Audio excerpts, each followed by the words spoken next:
Good evening and welcome to Fired Up. I'm your host for the show, Bob Irwin, coming to you from the gun store here in Las Vegas, Nevada.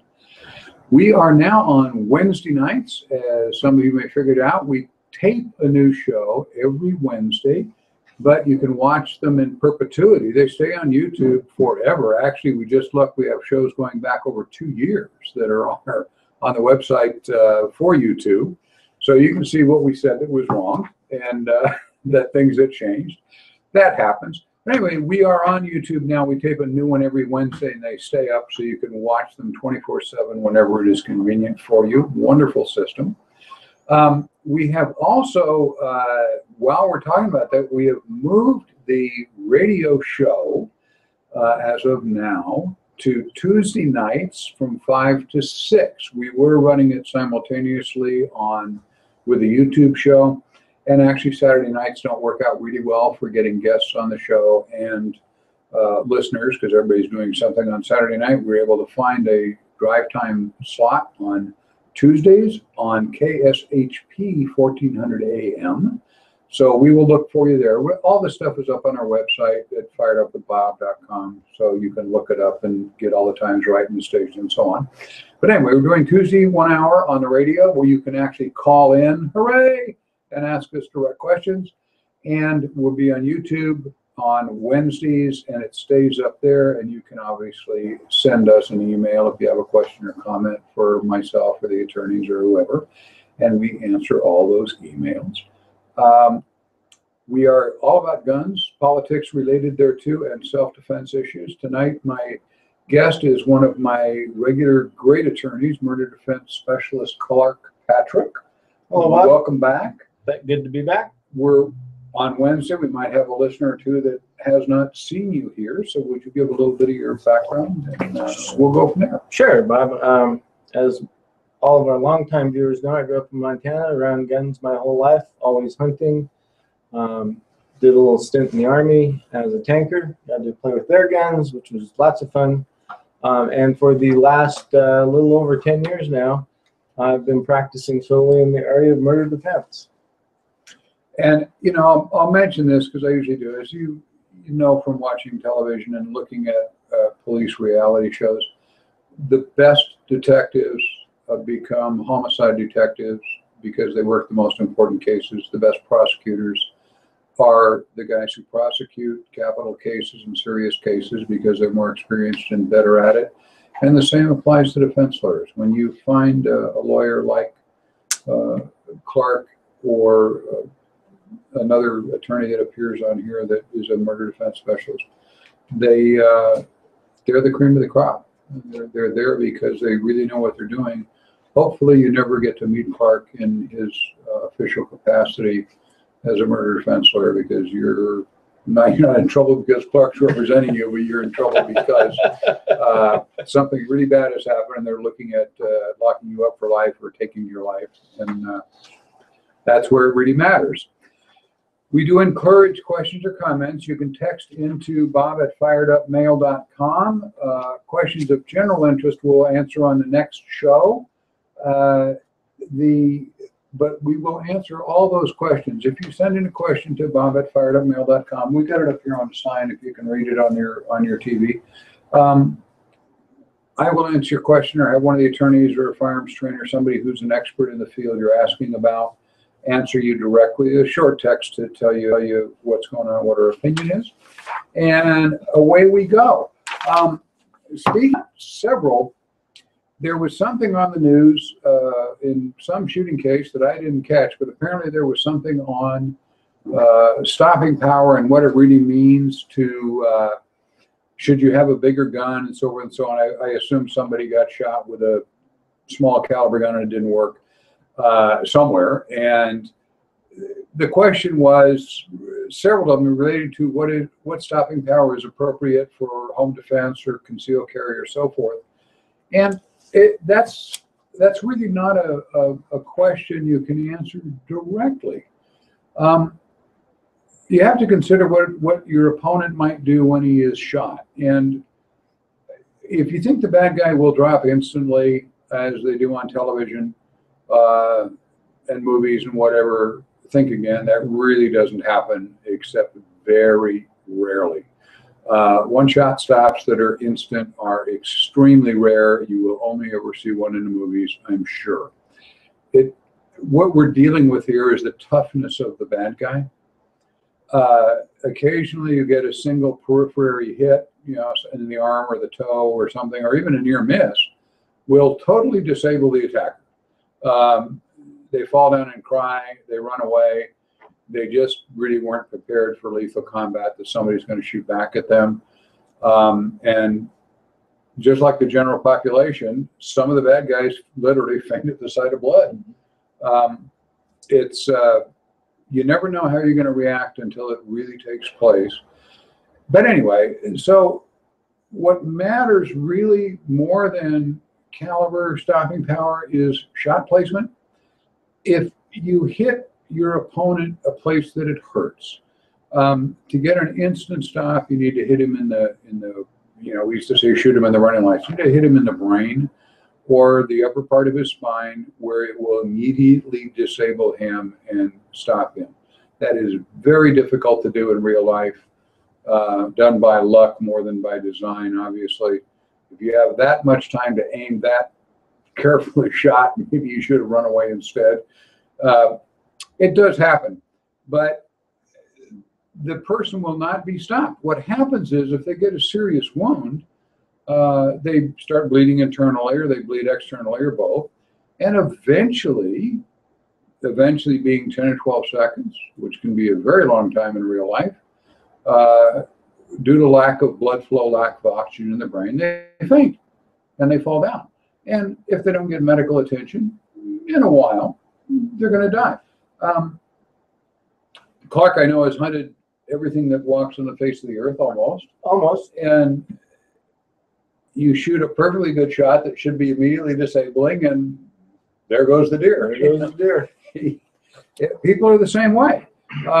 It is really a lot of psychology and very little medical things that's causing that. So if you shoot an opponent who is literally trying to kill you, and that's why you would be shooting, someone is stabbing away, and you shoot him, don't stop until he stops. Because that one round may have missed, it may have not hit anything important, he may be wearing body armor, or he may just be a tough guy who takes a lot of hits and just keeps on ticking. So, we tell everybody, shoot until he stops, and then stop shooting, because beyond that, it can become a murder. It can be. The trick is not how many times you shoot him necessarily. The thing is, was the deadly force justifiable? And if it was, it doesn't matter if you shoot him one time or four times. If it was justifiable, it's justifiable. Unless, if you start reloading your 30-round clip a few times, then you may run into some problems. But, it happens. And are you going to fire more rounds than you should? In all likelihood, yes. You see it all the time with police officers, fire 10 rounds at somebody who is falling. The problem is the time delay between what you're seeing and what you're doing. It doesn't all happen at the same time. You make the decision in your brain, I got to shoot my gun. If your life's in danger, and it truly is in danger, you're not going to go, okay, the instructor told me to shoot him 2 times. Ain't going to happen. You're going to shoot every bullet you got. And at some point, you're going to realize he already fell over. And they've been clicking on an empty cylinder for a while. You're clicking away. Those are good shots. If there's a stoppage and he's laying there or he's running away with his back to you, and you start firing again, can't do that. Once he is disabled, discontinue the attack. But I've helped defend lots of people, and I'm sure Clark has had similar cases where the other side immediately claims, well, he murdered my husband because he fired 14 rounds at him, which 6 hit, maybe. It's a good shot. It's a good shot, yeah. The more likely 2 hit. It's not the point. The point is what the guy was doing at the time, and it's in the same proximity of the attack in time. If it's 5 seconds later, you're probably okay. If it's 5 minutes later, you're probably not. Right. If it's 2 weeks later, you're going to go to jail. That's called revenge. So in the same 1.5, 2 seconds these confrontations take, you're fine. Look at what's going on. Stop when you can. Then call 911. Do medical help if you know how to do that. The guy's bleeding and spurting blood. Put something on it and keep him from bleeding to death. That makes you look very good in real life. That you weren't trying to murder the guy. I'll never forget a case I worked on years and years ago. A county sheriff in Los Angeles walked into a robbery at a 7-Eleven, or I don't know that brand, but a convenience store. He pulled up on the edge of the parking lot, as cops tend to do, instead of right in front of the door. Gets out of his car, and a young man comes out the door with a gun in his hand. Apparently, he had just robbed the place. Spins, and he fires around at the officer. It hit the officer's car. The officer fired back 3 or 4 quick rounds. Suspect went down, and I'll tell you ahead of time, the suspect turns out to be a 14-year-old kid with a gun, a real gun. Obviously, he fired at the officer. And the officer ran over and did oh my God, he's a kid and he's bleeding. And the officer ripped off his shirt, his own shirt, and put pressure on the kid's chest and stomach to keep the blood in. Called 911, he is 911, got a transport unit there, and the kid ultimately passed away. And he was a kid. There was a lawsuit against the sheriff's department, and one of the most interesting things was the defense came into court with the officer's bloody shirt with his badge still pinned on it, and the officer described he took his shirt off and pressed it on, to save the kid's life. And the jury looked at that and went, wow, here's a guy with compassion. He fired on the spur of the moment because he had to protect his life, and then did everything he could to save the child's life. And the lawsuit went away. The judge looked at that and said, wow, great. Do that. If you can provide medical aid, at least get on the phone. They time that. They'll know from when the shots were fired to when you made the call. Call 911. I got a guy shot here. Get medical en route. The other thing, while I'm on this subject of stopping power, you get a lot of people that will tell you, get this giant gun, and I couldn't tell you how many people we've had, especially women, come in. They've got some giant gun their husband bought them. It's too big to carry. They can't control the recoil of it. They're scared to death of the gun. If it's a concealed carry pistol, you need to carry the biggest gun you can comfortably carry, so you carry it every day and don't leave it home because it weighs too much. And you can't hide it because it's too big.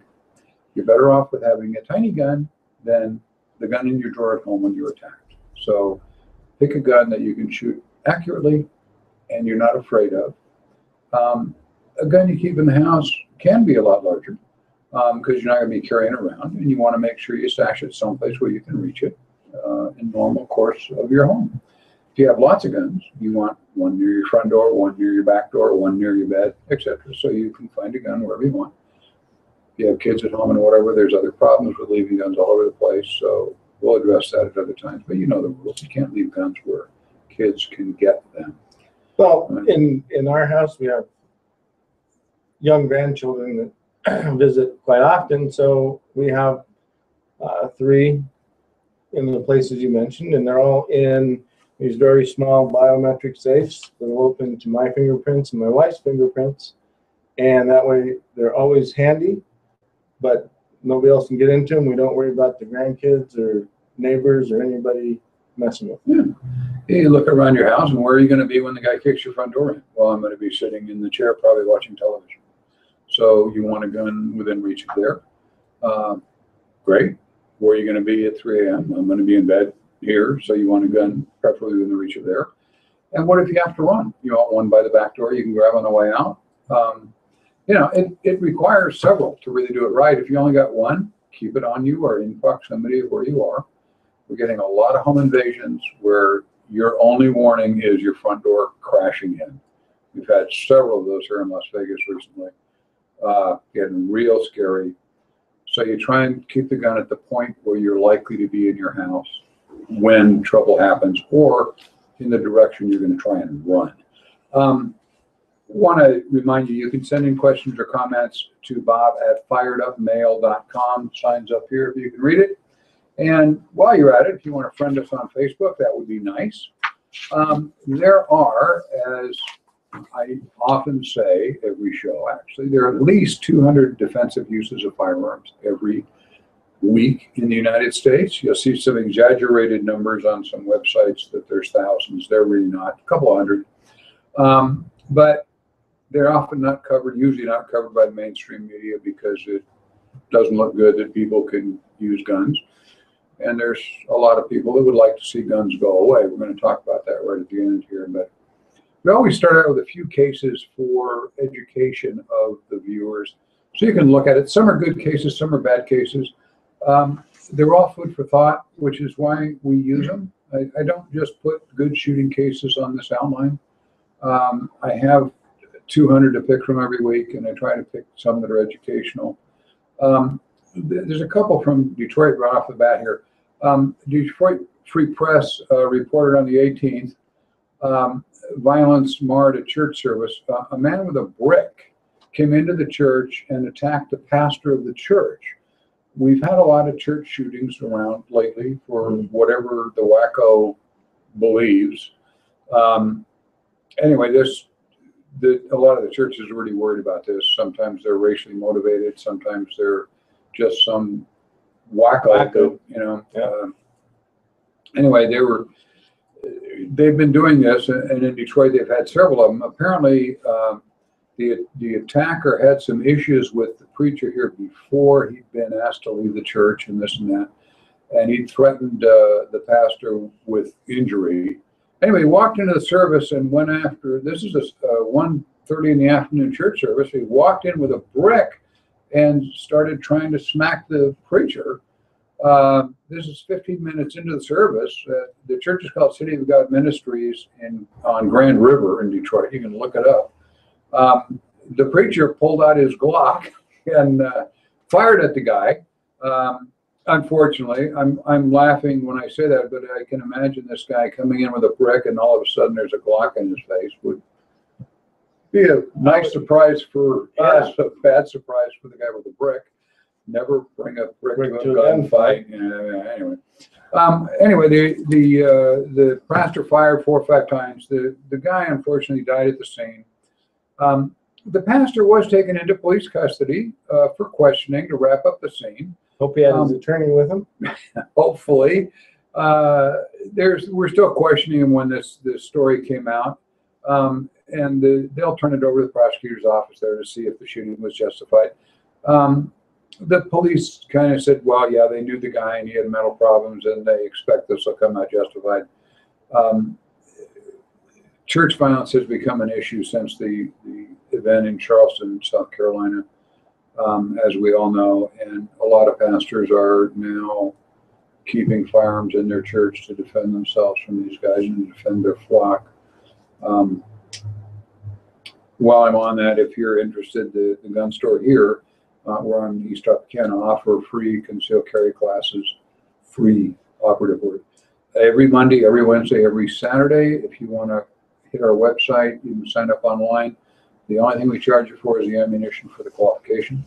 So it's going to cost you $20 or so to get the class and the qualification and all that sort of. You can find us on our website, thegunstorelasvegas.com, and you can sign up actually online if you would like and learn stuff. If you don't want to get a permit, because you don't want to carry a gun around, if you have a gun in your house, come take the class anyway. It'll be then free. Because you don't have to qualify, and you'll learn a lot of do's and don'ts for keeping a gun in your house.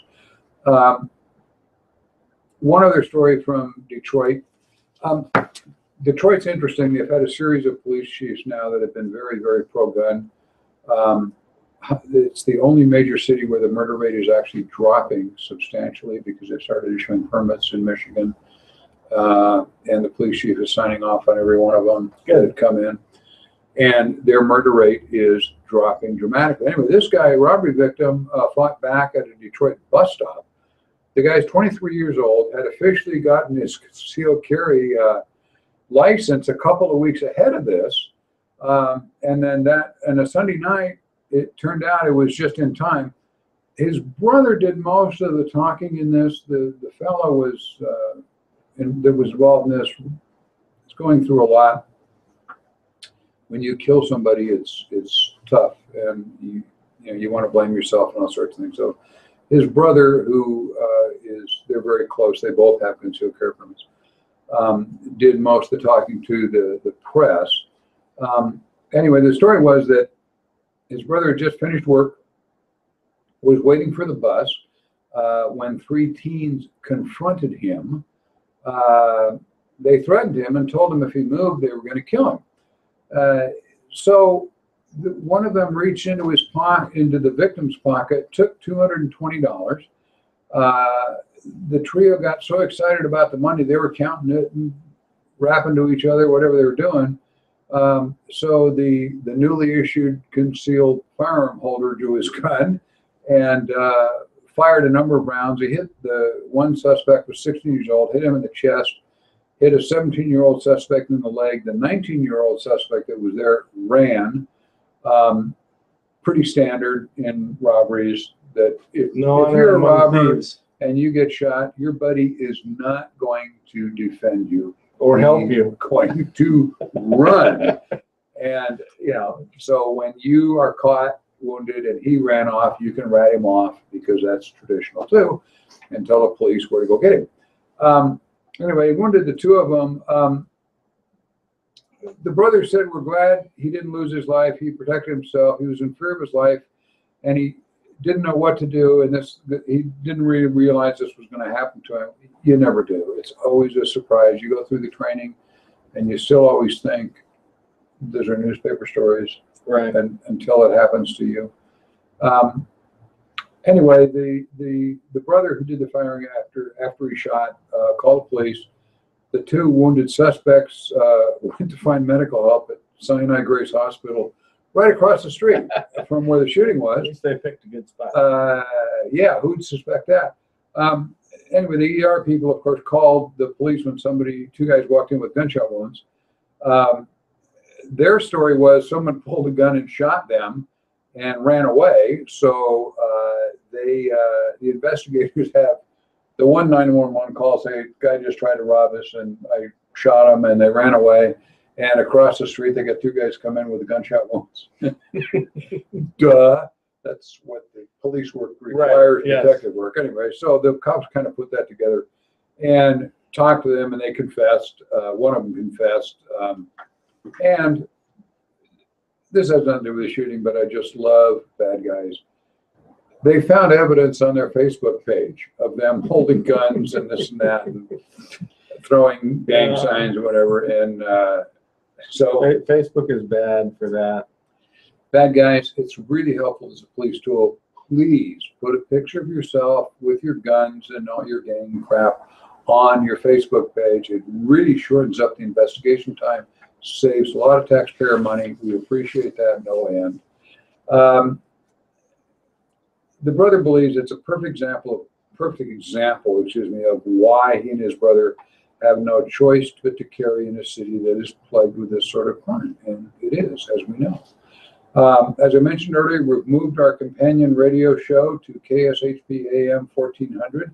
It's on our website. We're on drive time now, 5 to 6 p.m. on Tuesdays, and you can call in direct, and when I have Clark on, you can call and ask him, why do you think that? Absolutely. We're going to put you on the spot. Sure, anytime. And we, the call-in shows are really helpful to us. And now we're going to go to California for a couple of cases. This is El Cerrito, California, Central California. On the 19th, a few days ago, a burglary suspect is in serious condition after police arrested him on suspicion of burglary. That's kind of redundant. A burglary suspect is in condition of being arrested on suspicion of burglary. And they discovered anyway that he'd been shot in the head. At 11:15 a.m., police responded to a 911 call of a burglary in a home on Cutting Boulevard. The 85-year-old resident said he was home alone when he spotted suspicious people in his backyard. Fearing for his safety, he armed himself. two burglars were able to enter the house by breaking in through the back door. The resident thought his life was in danger and fired at the suspects. The suspects fled, got in their vehicle, drove away. The resident then called the police and waited with neighbors until police arrived, which is nice. He's 85 years old. Picture this now. As police responded to the call, they located one of the suspects at the El Cerrito BART station. He attempted to run from the officers. That's always a great idea.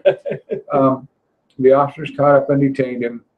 He's been identified as a 34-year-old resident of Oakland, which is nearby to El Cerrito. Officers discovered he'd been shot in the head, and they did try to keep him alert while medical personnel responded. An ambulance transported him to a hospital, which was not right across the street in this case. They're seeking additional suspects in the burglary. What I would suggest here, and this is, we're looking at the shootings for good, bad, or indifferent. I'm not saying anything bad about this elder gentleman. He certainly did the best he could. If you have opportunity to use a warning or fire a warning shot, which we'll discuss at length if you'd like in one of these shows, usually the bad guy runs away. That's about a 90 to 95% stat. If he had yelled, "Get out of my house, I've got a gun," probably these guys would have left. Probably, and saved him a lot of interviews with police and paperwork and so forth and so on. Because very likely on the other end of this case, there's going to be, the kid that got badly shot in May die was 17. And there's a family out there who's going to say, "You shot my son, why didn't you just yell at him?" And it's a valid question. We don't know the distance and so forth and so on. So if you have time to do that, do that. I want to mention the gun store over here. We're lead-free. We went to lead-free ammunition some time ago, and that keeps our employees safe, and it keeps you from getting poisoned when you come into the store. So if you want to shoot where it's a little bit safer because you can breathe the air, come on into the gun store. There's another old guy. CBS News in San Francisco reported this one, 10/19, a couple days. A 73-year-old man in Russian Hill neighborhood shot a burglary suspect in the knee on Sunday night. This is about 11:45 p.m. The victim was in his home in the 700 block of Bay Street, if you happen to know where that is. When he heard an intruder, he grabbed his handgun, exited the bedroom, headed downstairs to see who was in his home. The victim shot the 50-year-old suspect in the knee, then guided him out of the house onto the street and went back in his house and called the police. San Francisco police found the suspect about a block away, took him into custody. He suffered a gunshot wound to the knee that is not considered life-threatening. This Don't has bleed in my house. Yeah, this guy is really courteous. I mean, again, we look at this and God bless this guy. He's older than me, but not by much. And normally you're upstairs and you hear somebody in your house, call 911, wait for the police. Don't go down looking because you're going to get in a confrontation. Probably if there really is a bad guy there. If you want to go check because you're not sure, I understand that. I'm not trying to second judge this guy because I wasn't there. But if you can stay upstairs and let the police handle it. And going back to the last story, call the police, open your bedroom door, yell down, "I called the police, I have a gun, get out," and then close the door, lock it. Yeah. And then if he breaks down your bedroom door, well, do what you got to do. Do what you got to do. By going down and looking for him, it really narrows the options to what you can do. The bad guy is obviously going to see an old guy coming down the stairs and going to go, "I can whip him," and whatever, right. And the confrontation's on. If you stay upstairs, as Clark said, lock the door, call the police, sit on the floor in the closet. We've had a couple of those on the show where the same type of thing happened, and the victim went in the closet, locked the door, and sat on the floor with the gun aimed at the door. And when the guy forced the door open, they shot him. Bam. But usually the police get there before that happens. Usually. In a major city, police response will still be 4 to 5 minutes out in the country, and in Detroit, where that's part of the problem in Detroit, they're so short of police versus the population, that response times are up to 20 minutes, which is why the police chiefs there have gone to encouraging people to have a gun. I'm going to mention again, we moved the companion radio show, Fired Up, is on KSHP AM 1400 radio on Tuesday, 5 to 6 p.m. So you want to put that on your dial. We'll give you a call-in number. If you want to write it down, that's fine. It's not on the station's website. I did a show last night, and I discovered that well into the show that all the numbers on their website are for advertising and this and that. They didn't have the call-in number, so the calls were few and far between. It's 702-221-7283 if you want to write it down. It's on our website. If you go to Fired Up with Bob, you get all this information. Or Fired Up with Bob Irwin, it's all on there, so you don't have to write it down now. Next, we're going to WANE TV in Fort Wayne, Indiana. This was on the 19th, 3 days ago. Man was shot by breaking into an apartment on Monday morning. Was just one of the 2 men in the home invasion. Fort Wayne officers responded at 6:15 a.m. to reports of a shooting in the 700 block of Guilford Avenue. Apparently 2 men, both armed, forced their way into an upstairs apartment. Shots were fired by at least one of those men. They fired coming in the door. No one in the apartment was hit. The home invader was shot when one of the 3 adults in the apartment returned fire, hit one of the intruders. He was found by the officers responding. He was suffering from multiple gunshot wounds. Police report the individual that shot is in critical condition, is one of the 2 suspects who attempted the home invasion. The other man ran away. He's believed to be an adult male in his late teens. Police unsuccessfully used a canine in an attempt to track him. This is unusual in that the home invaders just fired first. That leaves no doubt in your mind that your life's in danger. They're obviously we're beyond the verbal warnings and beyond warning shots and all that sort of thing. If they're shooting at you, you need to respond. Shoot back. You look at this and they came in firing. What if the homeowner had not had a gun? Or these residents had not had a gun? Yeah, it would have turned out very bad. We'd be reading a funeral story right now. I know people out there that don't want to have a gun in the house because they don't want to shoot anybody. Nobody wants to shoot anybody. But you have a fire extinguisher, not because you like fires. You have a gun in your house because there are home invasions and burglaries and things, rapes and mayhem that are going on all the time. Houses are attacked here in Vegas all the time. All over the country this is happening, and your house is a soft target. They know that you keep the money there. Some populations ethnically are more likely to be victims. We have a lot of victims in these home invasion cases that are Oriental. They're second generation here, first generation from Asia, where they don't trust the banks because they collapse all the time and close accounts and disappear. And they keep their good stuff in their house. And the Asian gangs know that. So they hit them. And, you become a target because you're in a wealthy neighborhood. You think, I'm living in a nice neighborhood. People won't break in here. No, they break in because you're in a good neighborhood. Because that's where all the good stuff is. You always Robin Hood robbed the rich to give it to the poor. You don't rob the poor, they don't have any money. So they hit the nice houses, of course. And again, we offer free concealed permit classes Monday, Wednesday, and Saturday, 3 separate classes, all in one day. thegunstorelasvegas.com. You can find our classes. Crossroads of the West, we got a gun show at Cashman Field this weekend. We're going to be there. The guys are fired up and from my store to talk about the classes. If you need information, we're selling our brass. We have a range here. We generate a lot of once-fired brass, and we sell it cheap to those of you that reload, so you can get some brass there. And hopefully talk to one of our lawyers. A couple of them said they're going to try and be down. I don't know if I got you on that list, Clark, but I got to go to Colorado this weekend. to hunt something. No, well, to hunt a witness. Oh, no, okay. Well, that's. I hope there won't Don't be shoot. shooting involved. We usually have an attorney. They've got a couple that are trying to make it. If you want to talk to an attorney in person, I know when we talk on the show about this or that.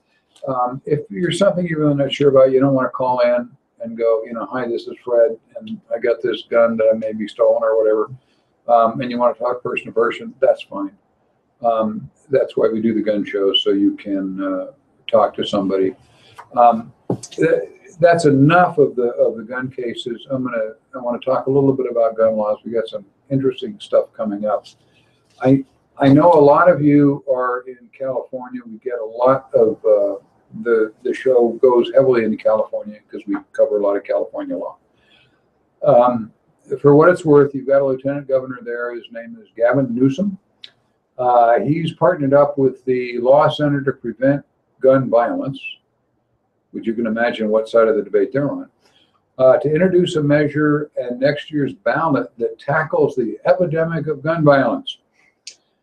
The measure includes a provision requiring ammunition background checks for buyers. You will need to do a Brady check or this California version of a Brady check to buy ammunition if this referendum they're getting signatures for ends up on the ballot and is passed. This will be in like 2017, not this week, but background checks to buy ammunition, that'll certainly reduce crime. Absolutely.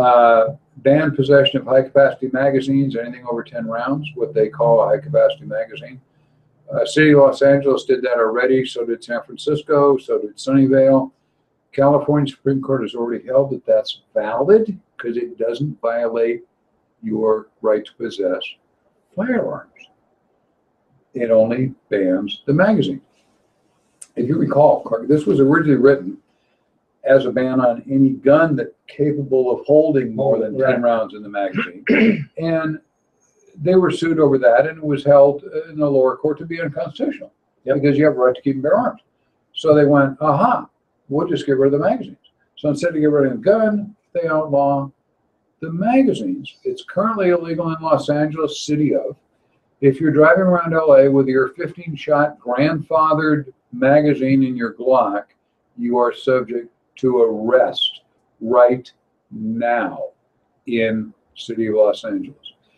All those magazines, I think they gave you till November 7th to either turn them into the police or get rid of them out of state. I've recommended everybody come up to and give them to the gun store in Las Vegas. We'd be happy to save you from getting arrested. I got a really good deal on Gunbroker for some 17-round magazines for my SR9 when that happened. It's,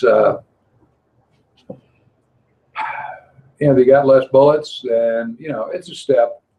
They want to create a system also, and it doesn't explain it in the referendum, how to recover guns from people who are prohibited owners.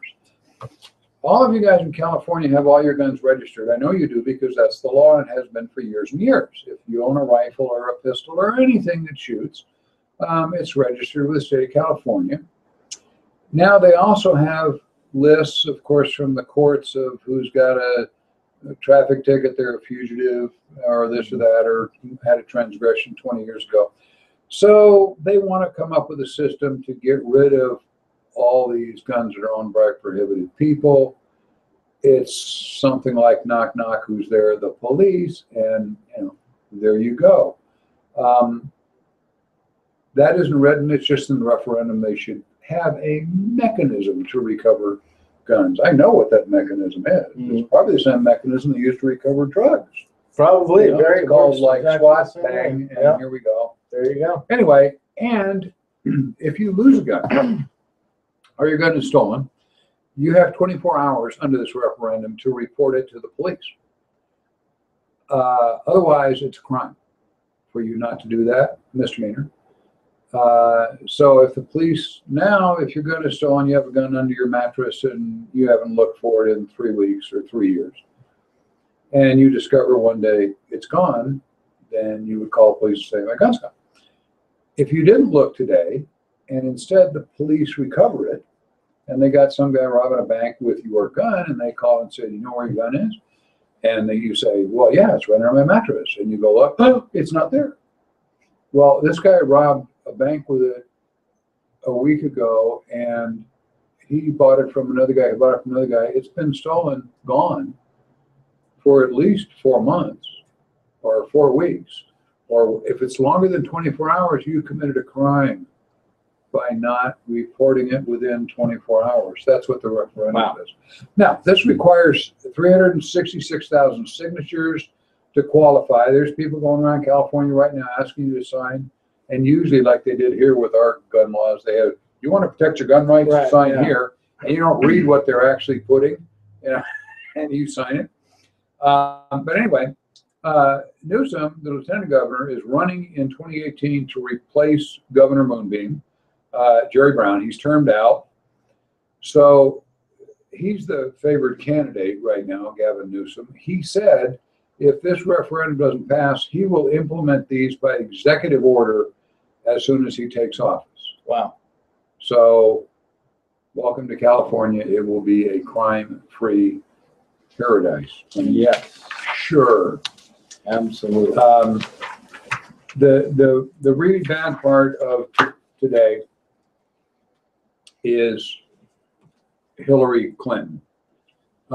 We learned today that Joe is not running for president, our current vice president. He's the only one of the whole group that even owned a gun. Old double barrel Joe, you know, remember that? You know, somebody breaks your house, fire 2 shots in the air, and you know, there was a guy in. Remember the guy in Washington used that as a defense? He fired 2 shots in the air with a shotgun, and the police arrested him for firing a gun out over the tundra, and where people could have been in danger. The police in Tacoma or Seattle charged him with reckless endangerment, right? And he said, "The president told me to do that," and that was his defense. He was convicted. It's on appeal. Anyway, he's the only one that owned a gun, and we're down to Hillary now. She has echoed in statements to various people in the last few days President Obama's references to Australian and British style gun control. First, she announced to supporters that the Supreme Court is wrong on the Second Amendment, apparently in opposition to her opposition to the right to keep and bear arms in the Second Amendment. At a town hall meeting in Keene, New Hampshire, she was questioned by an audience member, and I looked this up because I didn't see it live, who noted that Australia managed to take away millions of handguns in 1 year, and now they're all gone. The same audience member asked her, "Can we do that?" She responded by saying that not just Australia, but also the UK is a good example of a country responding to a mass killing. Here in America, she said, I think it would be worth considering doing it on a national level if that could be arranged. She compared the Australian and UK regimes to Obama's own Cash for Clunkers program, in which Americans were offered tax credits for trading in their old cars that didn't get good mileage. Remember that? Mm-hmm. All the car dealers that retired in Tahiti after they got all the government money. She said, I don't know enough details to tell you how we would do it or how it would work, but certainly the Australian example is worth looking at. The Australian example was a gun buyback program that the government outlawed handguns and you had to turn them in, but there wasn't a turn in. You had to sell them to the government at fair market value. So you'd go into the police station or whatever and say, here's my 1911 and it's worth $400. And they would give you $400 and you're good. Now, if you thought the gun was worth a whole lot more, then they had a committee that would look at the gun and probably the blue book in Australia and go, well, it's worth this.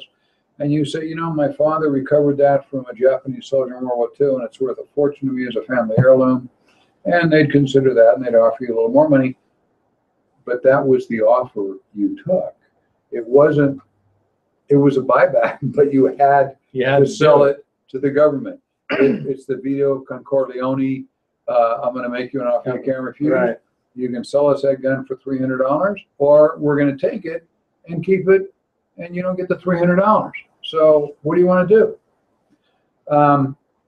Australia and England, Britain have backed off a little bit on those laws now. They discovered that crime rates didn't go down, that their robbery rates and thuggery rates went up dramatically because the biggest guy on the block with a baseball bat owned everything, and he would just go beat the crap out of people until he got all their money.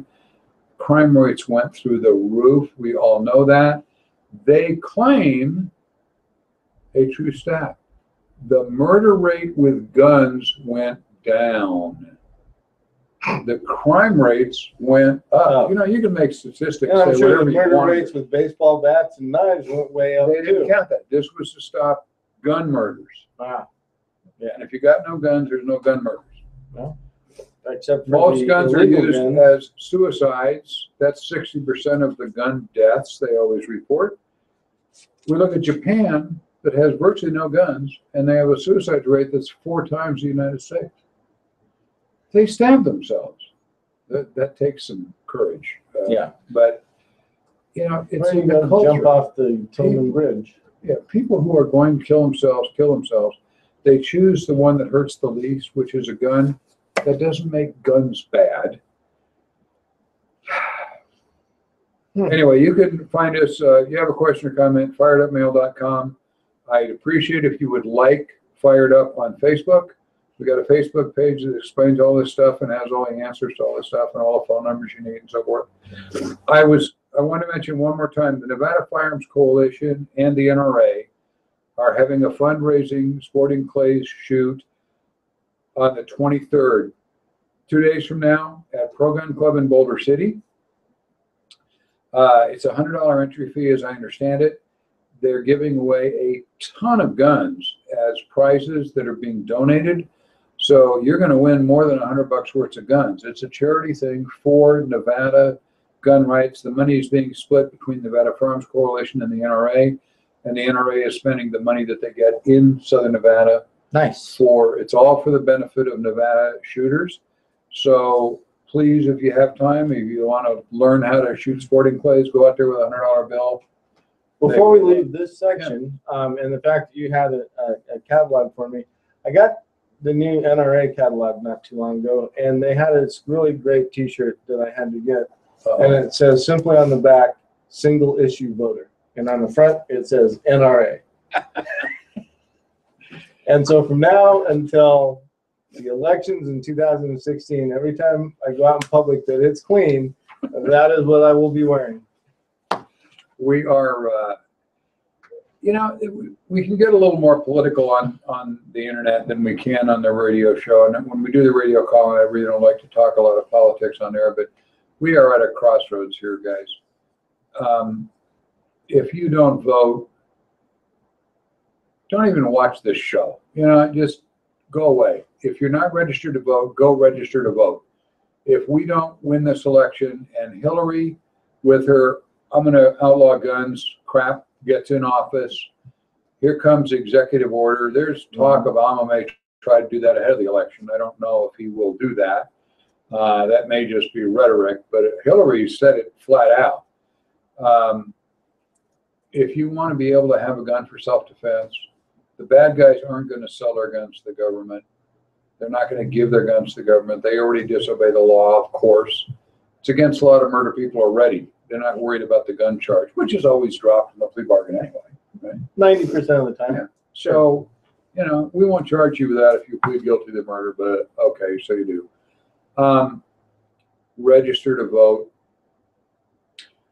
Next show we do, I'm going to check voter registration on everybody watching, and if you're not a voter, I'm going to turn you off. How's that? Perfect. For a threat. That's All right. good stuff. This weekend, Crossroads of the West, October 25 and 26, a couple days at Cashman Center. We're going to be down there with selling our brass, as I said, and hopefully with one of our attorneys. We'll be there to answer your questions and talk to you about our classes and so forth. Rocky Mountain is on November 7 and 8 at the South Point. Normally I give away passes for that on the air, but the new radio station I'm with is giving away passes or selling passes at discount as a promotion to the Rocky Mountain Gun Show. So I can't actually give them away for free, complete with my new sponsor. Yeah. But anyway, Rocky Mountain's at South Point, November 7th and 8th. Then there's another Crossroads just before Christmas. I want to point out that a conservative group I belong to, the Keystone Corporation, is having its annual dinner. They've got Dana Perino from the Five as a conservative speaker. I believe the tickets are $75 or so. It's a great dinner at the Venetian, all first-class stuff. If you would like to attend that dinner, please drop a note to me at bob@firedupmail.com, and I will arrange to get you tickets or where to get the tickets. It's a great evening. It's a wonderful meal. Everybody who's anybody in politics and conservative issues goes to this dinner. It's a big deal. It's a great thing. Unfortunately, I won't be on baby. Yeah, I know. Hunting a moose or a witness or something. Don't you have like PIs to hunt for witnesses? Well, we don't have PIs, but we have our own investigators. Yeah. But we got to go to ask the questions, and because we have to have them available to take the stand should the witness decide to lie once again on the stand, which they never do. Witnesses don't lie on the stand. I worked in court for 20-some years. People don't lie on the stand. Never. Clark and I are going to collaborate on a book one day about stupid stuff that happens in court. Yeah. I'll tell you one while we're just on airtime here. We had a guy in court, and there was some, they asked, what's your name, and and what's your date of birth, and the guy says, whatever it was, March 5th. And the attorney says, what year? And the guy says, every year. I saw that.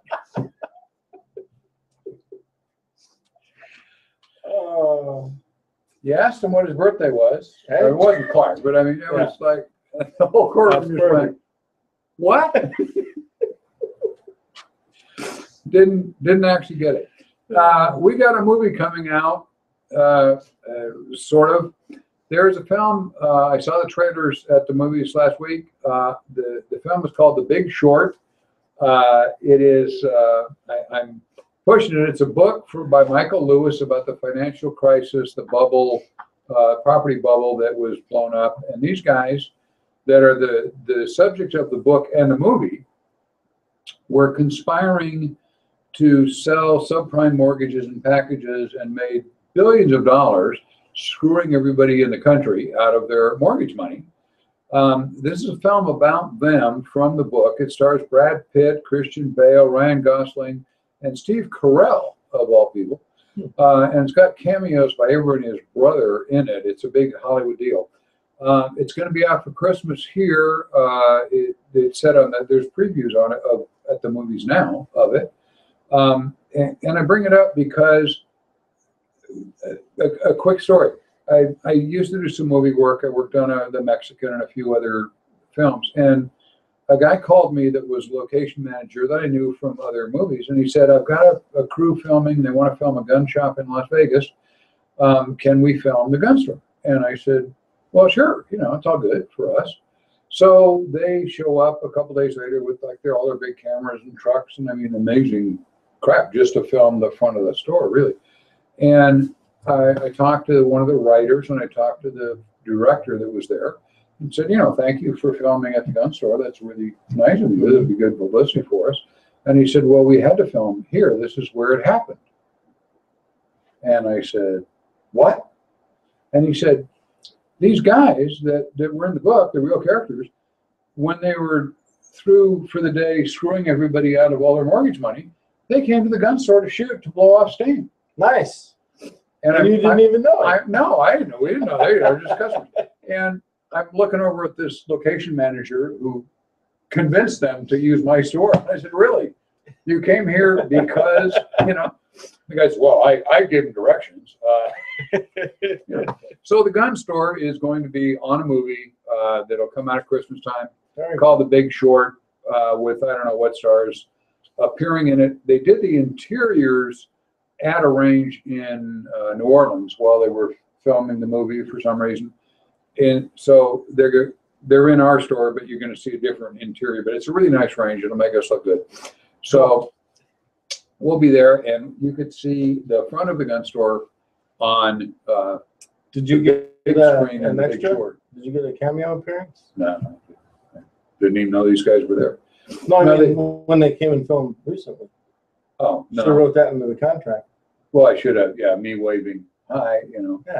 No, this is like a major movie. Yeah. But anyway, it'll be cool. We'll be back here next Wednesday on YouTube, Fired Up with Bob Irwin.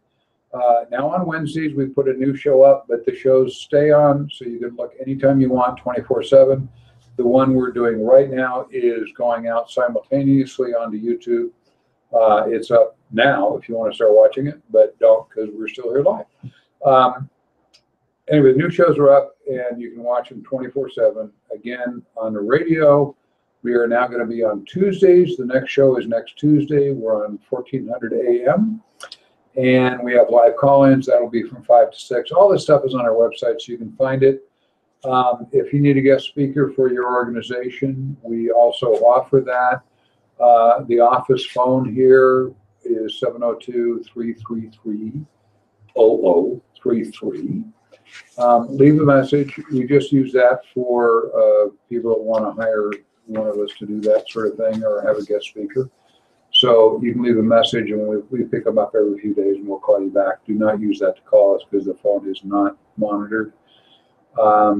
And we're there. Cool. Thank you for watching Fired Up. Please listen to us on the new radio station. It'll be really cool. We're not going to be on Saturday night anymore on the radio. Now we're on Tuesdays, and we are there.